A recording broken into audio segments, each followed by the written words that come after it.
新加坡直落亞日街，你今日行落去，兩邊係精品咖啡同酒吧，行3分鐘，你會經過一間媽祖廟，天福宮，福建人起㗎，再行50步，福德祠，拜大伯公，廣府人同客家人夾錢起嘅，再行幾步，應和會館，客家人嘅，轉個彎，菲立街，粵海清廟，潮州人嘅，4間嘢圍埋一堆，行路唔夠5分鐘。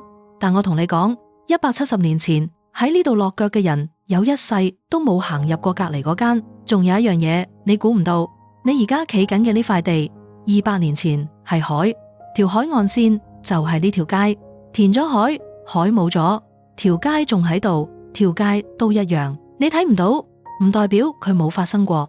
1854年5月5日，新加坡一個福建米商同一個潮州買家為咗幾斤米嘅價錢嗌交，圍觀嘅人開始埋堆，唔係按對錯埋，係按口音埋。10日之後，約500人死，約300間屋燒成灰。呢個數係新加坡國家圖書館嘅講法，英文資料另有480死、222人傷嘅記載，亦有講近600，冇一個準數。但你記住個2級就夠，為咗幾斤米，呢單嘢史稱5斤米暴動。而我要你留意嘅唔係個數，係打嗰兩邊，一邊福建，一邊潮州。潮州人籍貫係廣東。頭先條題目講廣東人過唔去，福建人入唔嚟，聽落好順口係咪？南洋唐人街最大嗰場血戰，其實係廣東人打福建人，但打嗰兩邊講嘅係同一種話。呢個唔係鄉下佬打交嘅古仔。我同你講，呢條你睇唔到嘅界，最後送咗成個馬來半島俾英國人。首先要搞清楚一樣嘢，邦到底係乜？好多人一聽邦就諗起黑社會，唔係，邦係一套完整嘅社會保障制度。你係一個新客，1840年落船，得1條命同2隻手。你病咗，邊個醫你？會館你死咗，邊個埋你？會館有二山，你要借錢，要工，要娶老婆。福建人當年結婚係去天福宮左商註冊，結婚證書要總理蓋印先生效，即係話會館係你嘅醫院、學校、殯儀館、職業介紹所、婚姻登記處，冇幫你，乜都唔係。咁條界幾時劃嘅？1819年英國人嚟到，華人喺直落亞日灣上岸，就係我頭先帶你行嗰條街。1822年11月4日，萊佛士寫咗一封指示俾市鎮委員會，據宋皇商1923年嗰本《新加坡華人百年史》記載，佢入面講，立華人區必須顧及呢班人嘅省籍差別，因為眾所周知，某啲省嘅人比另一啲愛嗌交，唔同省嘅人之間不斷有爭執同騷亂。睇清楚，唔係華人自己關埋門先有條界。1822年。條界已經寫咗喺官方圖紙上面，不過講到呢度，我要即刻拉住自己，因為福德祠就係廣府人同客家人合建嗰間最早嗰個神壇，1820到1824年之間就已經喺度。廟入面而家仲掛住一塊道光4年，即係1824年嘅匾，寫住澤庇海島4個字，係新加坡已知最早嘅華人文物，即係話萊佛士之筆未落紙。港客兩邦已經夾咗錢起廟，條界唔係英國人發明嘅，佢只係錐形咗佢，再喺上面畫反條實線。咁真正鎖死條界嗰樣嘢係乜？唔係圖紙，聽落好悶，但係最狠係工。學者鄭良樹研究過呢套機制，佢嘅結論好簡單：方言會變成一個行業嘅語言，你唔識嗰種話，你連行入去做學徒嘅資格都冇。有個早年移民叫洪建德，佢咁講：初到新加坡，你睇下親戚做緊乜，你就跟住做；親戚拉車，你就拉車。呢句係1990年一本口述訪談度記低噶，你聽落好平淡係咪？但你諗真，你一世做乜？喺你落船之前，已經由你阿哥做緊乜決定咗。新客揸住個包袱落到碼頭，日頭曬到後頸脫皮，成個直落亞日灣係鹹魚、桐油同人汗嘅味，3種聽唔明嘅話喺你耳邊響。你喺邊個？你只可以以同你講同一種話，嗰個跟住條鏈就鎖實。鄉里戰功學徒祭行會三樣嘢互相扣住，於是就有咗你可能聽過嘅嗰套講法。福建人做進出口、航運、銀行，潮州人種金蜜胡椒。1840年代嘅殖民地記錄話，金蜜胡椒嘅種植者同苦力入面，潮州人佔逾9成半，廣府人做泥水、打金、木工、藥材、酒樓，客家人包起。當押1880年，新加坡一間當鋪都冇，政府開牌，一年牌費200蚊，頭8張牌全部俾一個大埔客家人何賢學攞晒。海南人做咖啡、餐飲，做洋人，屋企嘅廚桑爽唔爽？好整齊係咪？一幫一行，天造地設。而我而家要拆咗佢。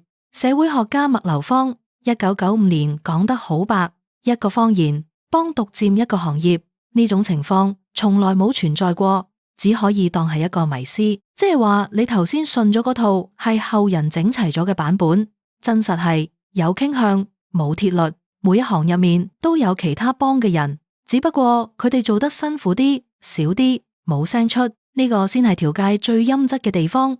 佢唔係一賭場，佢係一個賠率。講個人俾你聽，海南人海南島對外通商池，大約1870年前後先真正有大批海南人落南洋。佢哋到嗰陣，福建、潮州、廣府、客家已經喺度50年，街尖晒、行尖晒、廟起晒。新加坡河西南岸冇位，於是海南人過咗河，落喺歐洲人區同阿拉伯區中間嗰笪三不管地，冇資本冇人脈，把口講嗰種話，仲要係全場最少人聽得明。正反乜？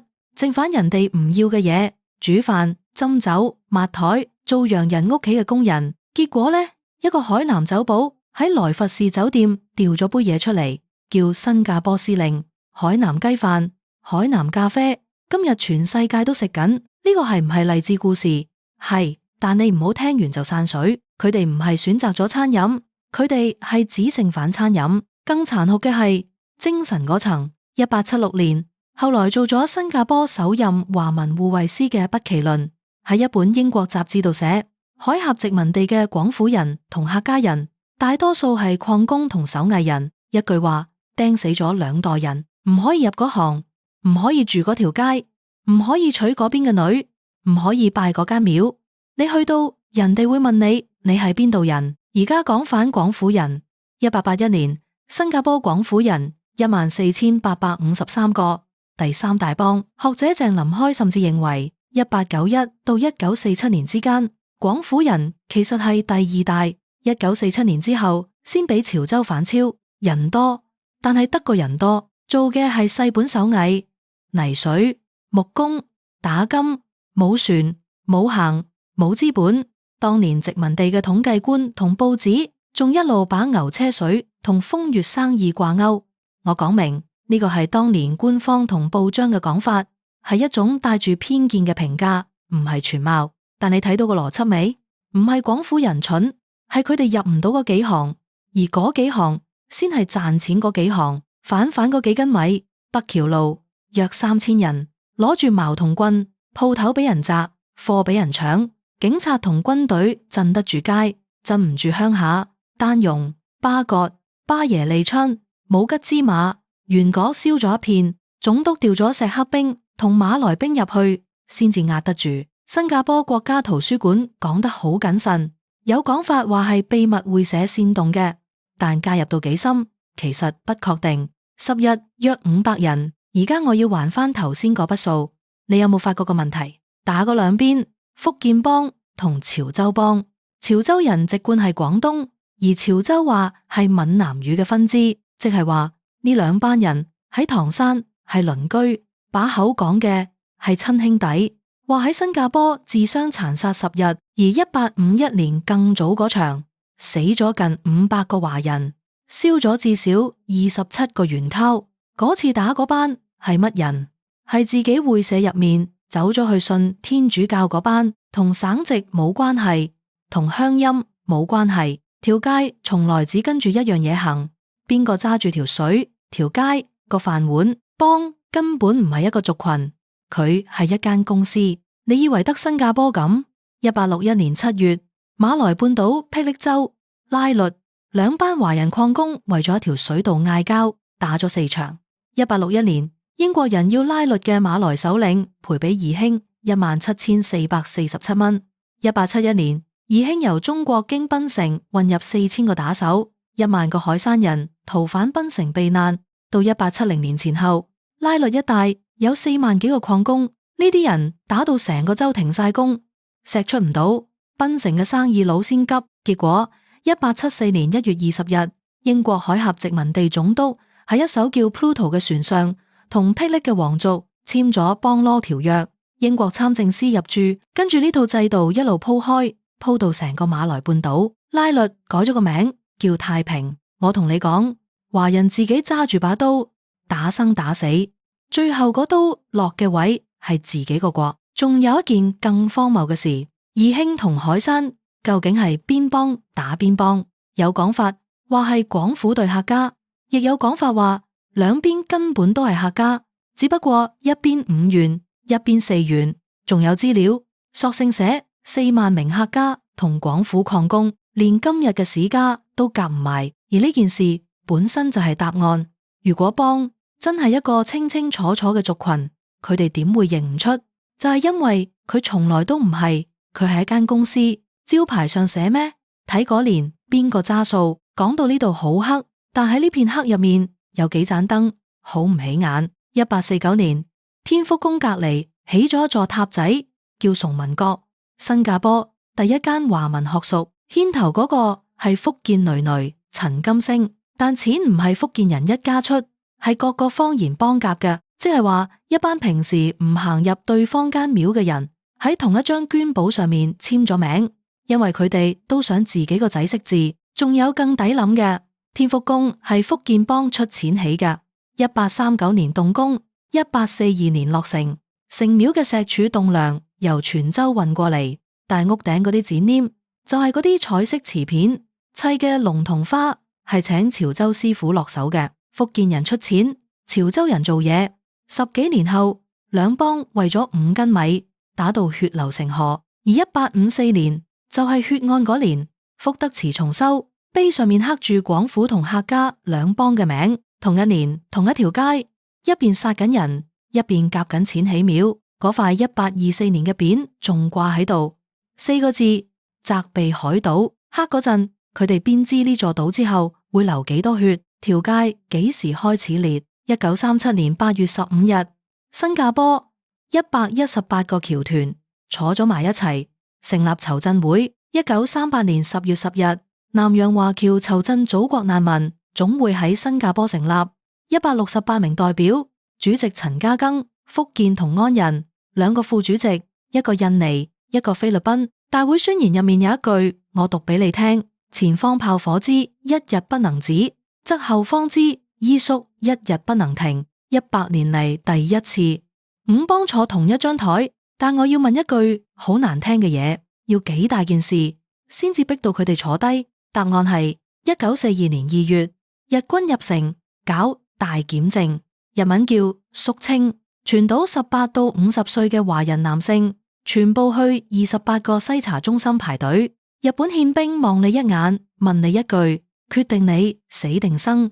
過咗嘅衫上面蓋個檢字，過唔到嘅上車去海邊。李光耀後來回憶過。嗰日佢喺集中營受檢證，見到一部分後生仔俾人撥咗去另一邊，嗰邊係死路，佢本能覺得唔妥，同看守講要返屋企攞啲個人物件，居然俾佢過，佢一去冇返轉頭，死咗幾多人？我要好老實咁講，冇人知，而且各方講法差到離譜。英軍戰後調查嘅懷爾德上校認為逾5000。1946年1月，新加坡華僑籌賑難民委員會初步統計係4288人，日方文獻講2000到1萬，有西方學者認為25000到5萬，中方資料講5到6萬。呢件事至今仍有爭議，我唔會喺度幫你落定論，但有一樣嘢冇爭議，日本人唔問你福建定廣東，佢只問你係咪華人。條界第一次真真正正冇咗，因為對面嗰個人根本唔屑一顧。你哋點分？真正抹平條界嗰隻手， 1979年先至到。嗰年新加坡推講華語運動，1981年起電視電台嘅方言節目基本停播，港劇、台劇一律配華語，加上組屋起源，聚居嘅街坊俾政策打散，推呢樣嘢。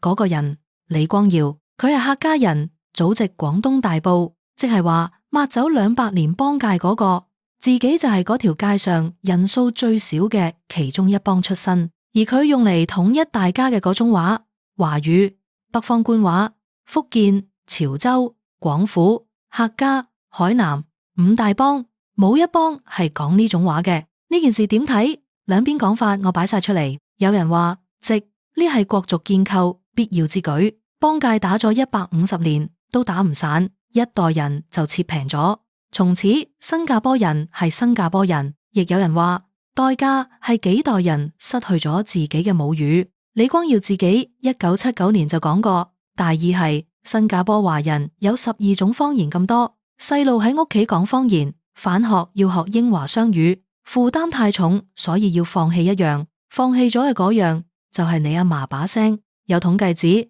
到1990年，屋企講方言嘅華人家庭跌咗差唔多30%。邊個啱？我唔答，我只講一件事實。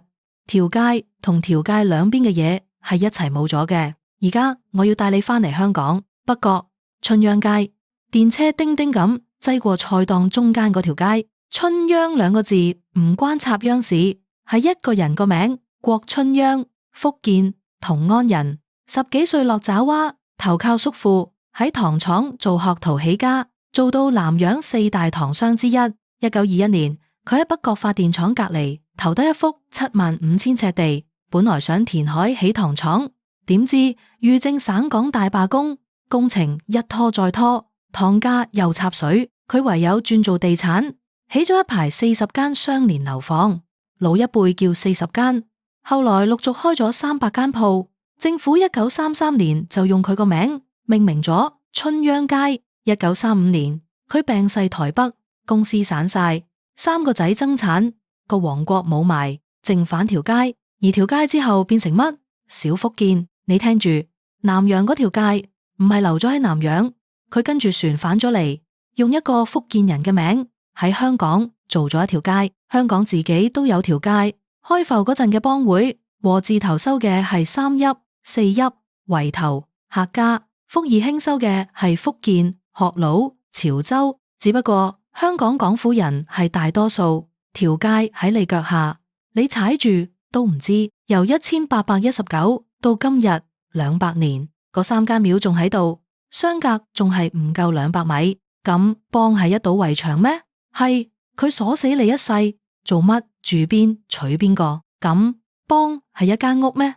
都係，冇咗佢，一個新客落到南洋，病咗冇人醫，死咗冇人埋。有人話係英國人分而治之，有人話係華人自己關埋道門。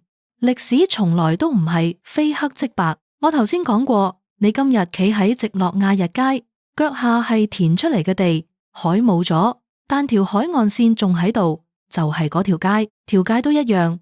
你行過去睇唔到，唔代表佢冇發生過，佢只係變咗你腳下嗰塊地。而家北角春秧街嘅鋪頭仲喺度，但已經冇乜人講。